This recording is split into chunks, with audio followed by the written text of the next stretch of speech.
Nearly a year since the pandemic sent students home from school, most school districts across the state are back in the classroom, but the pandemic is leaving a big impression on enrollment, and that affects school funding.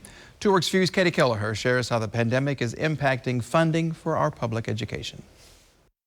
So what does the first time say? This school year looks a lot different for Brooke Rogers and her second grade daughter, Nora. Instead of sitting in a classroom at Union Public Schools, she sits at the kitchen table at home, using her laptop to attend Epic charter schools. Brooke making the decision to change how her daughter attends class after facing a lot of uncertainty from the schools. I have seen so much back and forth with all the schools, and I think they have all done the best that they can with what they have, But I also definitely feel happy that we have consistency. 5, 10, 15. The Rogers aren't alone in switching to Epic. Enrollment at Epic's 2 online charter schools has doubled since last school year. Epic Blended Learning Center jumped from nearly 11,000 students before the pandemic to more than 23,000 now. And the Epic one-on-one school soared from 17,000 students pre-pandemic to more than 35,000 today. The growth leading Epic to hire nearly 900 additional teachers. We started noticing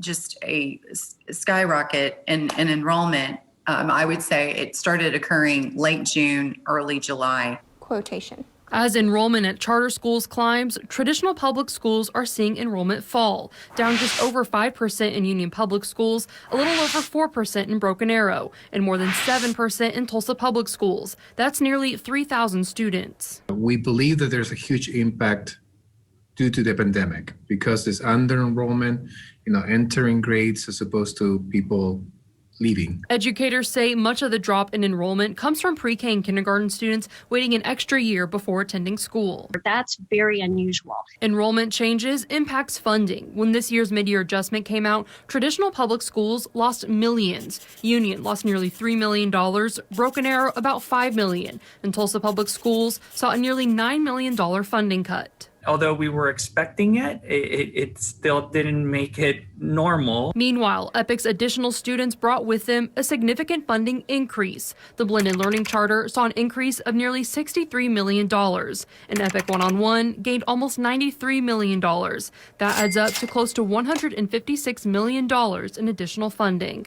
And Epic says it's needed. Assistant Superintendent Shelley Hickman says the school doesn't receive any local funding, just state and federal. Our overall per pupil funding is very much below the state average. We get a little bit over $6,000 per student, but the state average for per pupil funding is over $9,000. Because the school's enrollment increased so dramatically in a short period of time, it struggled to cover costs for students during the first semester. We had to pinch every penny that we had to get to midterm, and we had to take out $25 million in loans because those students also needed laptops and they needed connectivity and they needed digital curriculum. Meanwhile, Tulsa Public Schools says it was able to plan for the change and didn't lose any programs. Federal stimulus dollars helped keep it going. I think that we were in a fortunate space to be able to plan and leverage the federal stimulus dollars. Speaking of next school year, educators believe the numbers will shift around again as some students learning online go back to in-person schools, something Rogers says is a possibility for her daughter. Eventually, I want her to go back to school. I think the socialization for kids is so important. I think they learn off of other kids. I think it has been a great experience for us, but I do also think there are things she's missing by not being at school with friends. In his State of the State address this year, Governor Kevin Stitt called for changes to the state education funding formula to eliminate what he calls ghost students, or students counted in multiple districts after switching. State Superintendent Hoffmeister cautions against making changes based on what happened during a pandemic. Katie Kelleher, 2 Works for You.